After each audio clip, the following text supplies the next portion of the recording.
Aaron Tuttle here for Ferguson Roof Systems.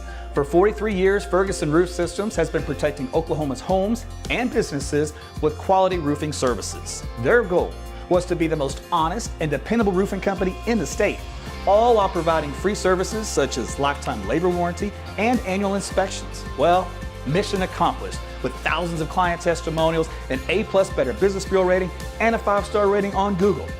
Look, the weather gives you enough to worry about, so why worry about who to trust with your roof? Call Ferguson Roof Systems today or find out more at fergusonroofsystems.com.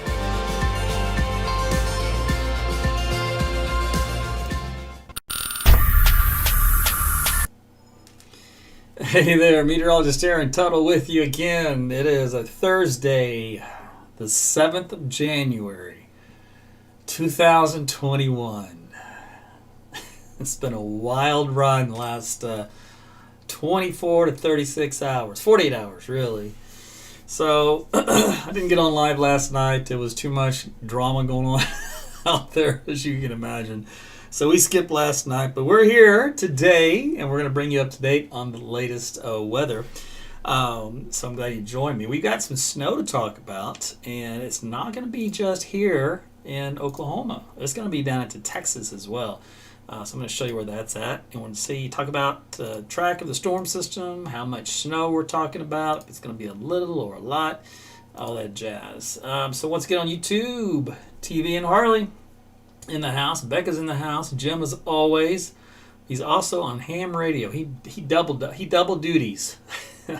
So I don't know what he's doing on the ham radio, but he's watching AT's weather broadcast. Okay, so let's get on with the show. By the way, I saw some stars. I think it was Jared that did it. Mr. Cleburne, he wants some snow in Dallas. If I don't deliver, my name is Mud. Rachel's in the house on a 2-week streak. Thank you, Rachel. If you want to send me some stars, it's in there by the comments. Just hit the little star icon, and Facebook will fill you in on the rest on what to do. Okay, so let's move on. Here is a look at, you know what I like to do, start with the upper levels of the atmosphere, show you where the storm system is. This is going to get interesting. Remember, things can still change. It's too early. It's Thursday. I see you, David. Things are too early on Thursday. So I'm going to take you into Saturday morning, and we're going to step through this. All right, so this is going to be on Saturday afternoon, and this is on Saturday evening. The upper level low is now coming in your picture here across northern Mexico. Where's that low going? Well, let's keep going through time. You can see how it's moving across western Texas, the southern Texas panhandle. This is on by Sunday morning.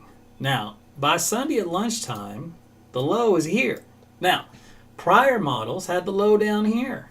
So this is a huge dramatic change. This is in the NAM model. Oh, let's see what happens. We go another step in time. There's Sunday afternoon, 21Z. The upper low goes right over Ardmore, and then moves into southeast Oklahoma by the afternoon. So now into this position here. And again, remember, the snow likes to form around that upper level low. So does that mean we have a better shot at seeing some more significant snow in Oklahoma? You know, if this pattern change holds, and that answer is yes. There's southeast Oklahoma Sunday evening, and then by Monday morning it's moving through northern and central Arkansas. All right, now that's the NAM model. Let's go to the Canadian. The Canadian did really good on that last system that we talked about, remember? Well, it's going to bring it in much more southward track, southern New Mexico, which makes it into far western Texas. And then it starts to move up to the north and east, but not before it goes right over Dallas-Fort Worth. And then it kind of hits finally into the Texarkana region about here. So it takes a track something like this versus a track that does something like this. That's a big change. That's a 200-mile difference. That's a 200-mile difference in who's going to be happy and who's not going to be happy when it comes to snow. All right, so how does that look once we go downstairs and we squeeze out all that precipitation and it forms the good old showers and snow showers? Let's take a look. So here is the NAM again on Saturday evening. So of course the Panhandle, Texas, Oklahoma gets it. Eastern Colorado, Western Kansas. This is Saturday evening. This is Sunday morning right here. You know what that is? That's light snow moving into central Oklahoma, back all the way to western Oklahoma and then down into northwest Texas. Now here's Sunday morning, late morning, mid-morning, and then there's lunchtime on Sunday. It's still got snow here in central and southern Oklahoma and on down into north Texas again because that upper level low track has shifted. and it kind of splits the system in two, with a batch of snow going east along the head of the track with the lift, and on the back side of the upper level low, right here over central Oklahoma, and then that moves on into Tulsa, a little bit there, and southeast Oklahoma. So that's interesting. That's a brand new trend. It's hard for me to jump on and say that's what I'm going with, because that is brand spanking new. None of the models had it this far north. Could it happen? You bet. It's totally on the table. Now this is too many models. This is which model do I want? This is the Canadian model. All right, so there's Sunday morning. It still has the light snow here, pressing into central Oklahoma. So some flurries here in Oklahoma City, for example. And it's got a light snow out in western Oklahoma, but it's got most of the snow out here in the Texas Panhandle at this point in time. As we head into Sunday at lunchtime, I mean, it's got snow to beat the band here in Dallas-Fort Worth. I mean, just stupid, crazy amounts of snow at lunchtime. All right, then here's the afternoon hours. It's got snow all the way down to Bryan College Station. It's on the far southern end here of this map, this little pink area right here. Of course, heavy rain in Houston, and then that snow starts to move out by Monday morning into Arkansas and even northwest Louisiana. So quite a bit different look to the snow. So how does that look underneath? So let's go take a look at the snow. We're going to combine. We're going to look at both of them. I tell you what, let me do it this way, and we're going to see how these two differ. So the Canadian model just is out of control. It's dumping over a foot of snow just on the south end of Dallas-Fort Worth, and I don't buy that, just so you know. The profile temperatures have to be a lot colder, I think, than that. Here's a tamed down version of that same model. Now, it does have the snow in southeast Oklahoma. I mentioned that in my blog, in southern Oklahoma, and in western and southwestern Oklahoma. So that's all good. That goes in my blog I wrote earlier. So this right here is the forecast that I thought would plan out going forward into Sunday. And it's still May. So this is the NAM model. Drastically different. Canadian, NAM. Canadian, NAM. Now, the NAM model shifts it more north. We get a better dosing of snow here in central and southern Oklahoma. And you still got your pockets of heavy snow around Dallas-Fort Worth. Not nearly, though, like the other model, obviously. This is just about a couple of inches. Give or take. Now, if we just go to a 10-to-1 ratio, it's going to be a little higher. It'll show up around some 3 to 4 inches out here in southwest Oklahoma and the Panhandle, even down south in Texas. There's a heavy strip there, probably some convective elements with it. But so it's a little different look. So that's what I'm saying. Just a little different change in the track there below can change the outcome. So that's something we'll need to watch for. All right. So that. I hope that got your attention. Now, the Weather Service here in Oklahoma City, is keeping pretty much all the snow out in this area, southwest Oklahoma. And I think they're going to have to redraw it, and I think they're going to have to add snow, something like this, in this area, right? I think they're going to have to do something like that eventually. That doesn't mean it's going to be a lot. It just means, I think, measurable snow. Like, there might be flurries here, but then measurable snow. And measurable can just mean a dusting to an inch, something like that. Maybe 2 inches down here in southwest Oklahoma, or maybe pockets of south or southern Oklahoma, as an example. Again, it all depends on how the NAM model, if that does verify. Dallas-Fort Worth, here's a look at their office, and they mentioned the highest amount of snow is out here in the western parts of Texas, and then it doesn't get so high here in the Dallas-Fort Worth area. And that's normally not a bad call. It just kind of depends on how things evolve. If we look at, let's see, was this still up? Yeah. If we look at this, it kind of jives. In other words, here's Dallas-Fort Worth right here, so all the heavier snow is out west, northwest. This is suspect here always. It's really far south and east, so I haven't looked at the temperature profiles here, but I wouldn't get too excited yet. There had to be enough cold air. I just don't think there'll be enough cold air for all that to happen. But I could be wrong. We'll see. But here's a look at the Canadian, and of course that doesn't jive at all with any idea of just heavy stuff out west, because it's heavy stuff all over the place. And it has been the most aggressive model. Now, let's go to tiebreaker. Let's go to the European model on snow output, and we'll look at a couple of the other ones here. But this is going to be from the earlier day, this morning. Okay, so it's not the latest that just came in. Those two I just showed you just came off the presses. These came in this morning. The European model has 2 to 5 inches here in the North Texas DFW Metroplex area. Heavier out to the west and pockets down south.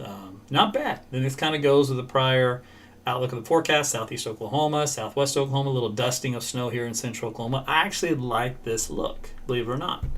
I like it better than the Canadian model because I think the Canadian model is overdone. But that is a Canadian model, the older version of it. High resolution American model, which is the old version. Not bad. It shows the heavy stuff out west, but it's missing everything else in between. The new version of that model, this is the beta version of it, and it's got more of a similar look to the European, but it does go a little crazy out here in eastern Texas and Dallas-Fort Worth again. Still southeast Oklahoma, southwest, northwest, and maybe some flurries here in central.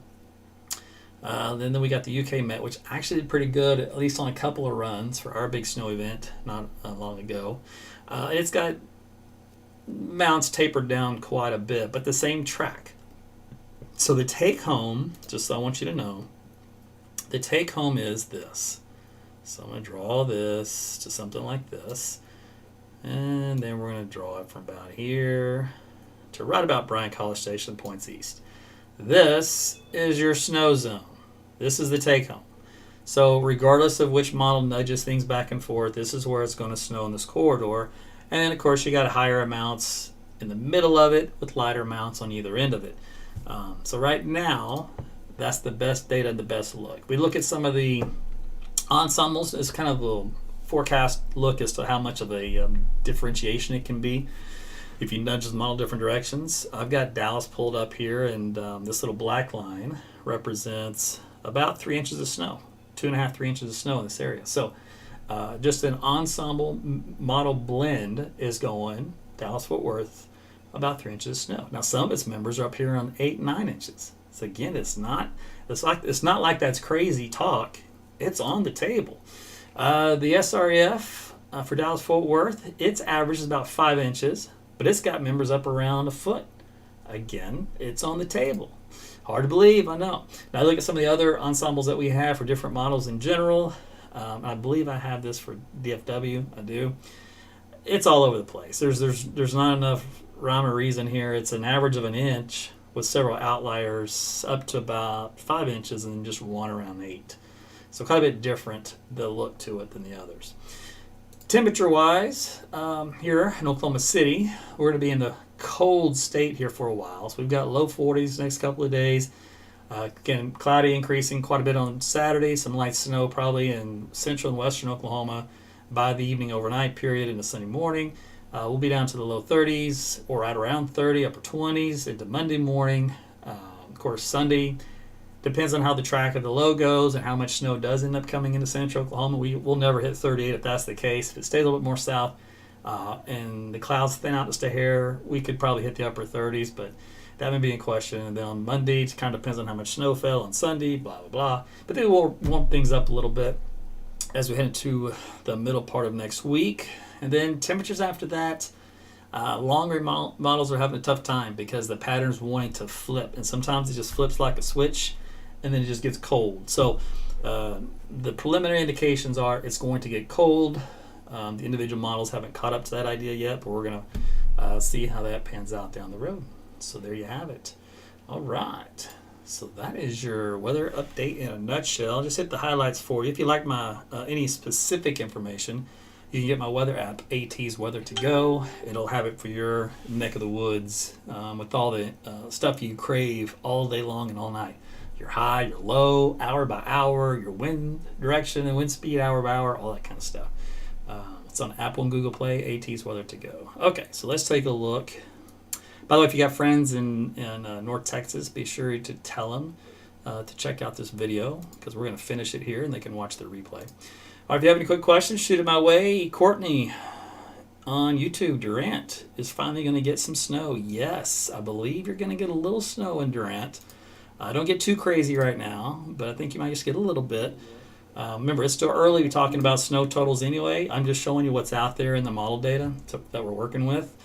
If you have any questions on Twitter, Periscope, shoot them here real quick. I'll try to answer them. Load up my patrons here. And by the way, as I'm loading these comments up, this is just a little interesting tidbit for you. You guys have all, and I don't mean anything by this. This is not a political statement one way or the other, because I don't care. It is more of a technical issue. So Trump did a little short deal today, video around 5 o'clock or something like that. And I watched it the first time around, didn't really pay much attention. And then somebody mentioned something. I went back and looked at it again. I think it's a deep fake. So if you know what a deep fake is, it's where it's not real. The whole thing's computer generated. So go back and watch it again and watch the mannerisms of the body and the head and the mouth and see if it looks natural and flows. And then check the cadence of the speech. And once you do that, you go, something's off. So I think it's a deep fake. Now, what that means, I have no idea. But I just thought it was curious, it was interesting. And we have been hearing in the scientific, scientific techie world that they were getting really good at close to making deep fakes you couldn't tell weren't real. So this may have been, one of the big ones. I don't know. But anyway, it's something different for you, something to go check out tonight when you're bored. Has nothing to do with the weather or anything else. And it wasn't even a political statement. So don't be getting on here going, I don't want you talking about politics. I wasn't. I was talking about deep fake videos. So anyway. All right, so Angela's in the house. She says hi. Larry says, what's up? Scott and Bethany in the house. And Brandon's here. Patty, Paula, good to see you. I'm going to go to the main page here and load you guys' comments up real quick. And then check Twitter. Nothing there. YouTube. You ain't got it. Okay. Get the comments loaded. By the way, I see some more stars, so I appreciate that. Aubrey, very nice of you. Jared says, I saw the max headroom glitch. I just dated myself and I said max headroom. If you guys don't know what that is, you're too young. That was groundbreaking TV back in the day. Let's see. Sherry, thanks for the stars. Is the snow on Saturday or Sunday? Elizabeth wants to know. It's both. It's Saturday evening, Saturday night, far western, southwest Oklahoma, and then Texas Panhandle and New Mexico, all that kind of stuff. And then it's Sunday for the body of Texas itself, the meat, moving from west to east across the state. And that'll clip Oklahoma on Sunday as well. Mr. Cleveland loves this update. So we're finally going to get some snow, looks like, for Dallas-Fort Worth, and some decent snow at that. I'm glad you're not part of the media machine. That's a sinking ship. Right, Chad? I hear you. So listen, about that. Look, I'm not getting into the whole social media argument right now, but I will tell you this. When people feel persecuted, like think historically, when they feel persecuted, they leave the land that they feel persecuted in, they go to another one, right? They just migrate. Well, social media is the same thing. If you feel persecuted on one platform, you're going to migrate to another. Well, I have to chase everybody around on platforms to try to reach you, right? So I put out a blog a little while ago to kind of tell you, it doesn't matter which platform you move to, it's the same. It's the same type of censorship across the board. It just may not be affecting one platform over another that you can see up front, or it hasn't quite worked up to the level of others. But it's all going to still be there. So I put in some alternates to try to catch a few of you, and that was Gab and Parler. So the problem I have with broadcasting live like I'm doing now, this is just for me to use you guys know, as a content creator, what I have to think about, go through, plan ahead on. So I simulcast live on YouTube, Facebook, and Twitter, Periscope. Well, all three platforms are censoring, a group of people. Well, that makes you want to leave that platform, not support them, right? Well, then how do you get my content? And that's what I struggle with. So I talked to Gab today, and I said, hey, listen, are you guys going to do live video capabilities? Because that's what's killing me. I really don't use your platform right now because I need live video, ability. And he says, yep, it's coming in the first quarter. I'm like, oh, good. So I'm going to have another platform for you guys you can watch live videos on if you don't want to watch them on the other platforms. It's all up to you. I'm trying to give you as many choices as I can. Just let you know it's a complicated landscape and things change pretty quick in this political environment. And for somebody who just does weather, it's messing my stuff up. And it's irritating. But at least you guys now understand what you may not think about, for like somebody in my position, and what we got to go through to kind of make everything work and try to reach all of you. It's not easy, and it's getting harder to do. I think that's about it right now. I don't think there was anything else I want to talk about. What we're going to do is probably another update tomorrow night. Tonight is Thursday, right? Tonight is Thursday. And then we got Friday. So I'll probably do an update for you on Friday and Saturday, since this probably will be a developing system as far as the track, just changing just a hair. And so in case it does come northward a bit, that's going to change things quite a bit over, Oklahoma and maybe even Oklahoma City. Instead of just getting a little bit of a light dusting or flurries, we may end up with a couple inches of snow. That's the dramatic change that could happen. So we'll have to wait and see. And that does mean that southern Oklahoma would get a lot more snow than what you're currently forecast to get with just either a dusting or a flurries. If it does shift a little more north across Red River, well, you may end up getting the bulk of the snow for this event. But we'll see. Again, it's still early, believe it or not. Even though I know it's Thursday, it's snow. Snow's always not easy. So, all right, I'll just kind of look through your comments here real quick.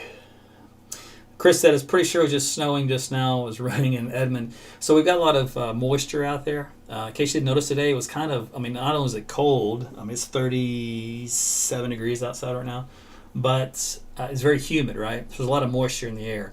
As it gets colder, where's my dew point on there? I don't want the wind chill. As it gets colder and dries out, or as it gets colder anyway, with the humidity that's out there, it can sometimes crystallize what would be, drizzle into teeny tiny little, what you call flurry flakes or something like that. So it's kind of a drizzle, but not. It's really strange. It's a crystallized form. So you might have seen some of that if temperatures get cold enough. Jeanette, you just gave away my age. Max Headroom still rocks. I wonder if it's still on somewhere, like on repeats or on YouTube or whatever. He was popular, man. He was so popular back in the 80s. Let's see. Yeah, so I'm gonna wrap this up. So if you guys missed it, you kind of came in late. It was short. It was probably one of my shorter ones. So you can check the replay. I'm just checking your comments here real quick as I'm about to sign off. Okay, so that was it for me. We'll do this again. Also, thanks everybody for the stars. So I want to give a quick shout out to you guys for doing that for me. So I appreciate that. I know Jared was doing it because he was paying me for snow, so I get it. Now I have to pay up with snow. Joseph, Dana, Brandy, Leslie, appreciate you. Joseph again, Aubrey, Marissa, Laura, Ebony in the house with some stars tonight. Who else? Sherry, Aubrey again. You guys are on it. Let's see, Roger, I think was the last one. So appreciate you guys tonight for doing that for me. And we will talk with you again on your Friday night. Friday night, grab yourself a cold beverage, kick back. We'll have a little fun. All right, we'll see you then. Take care.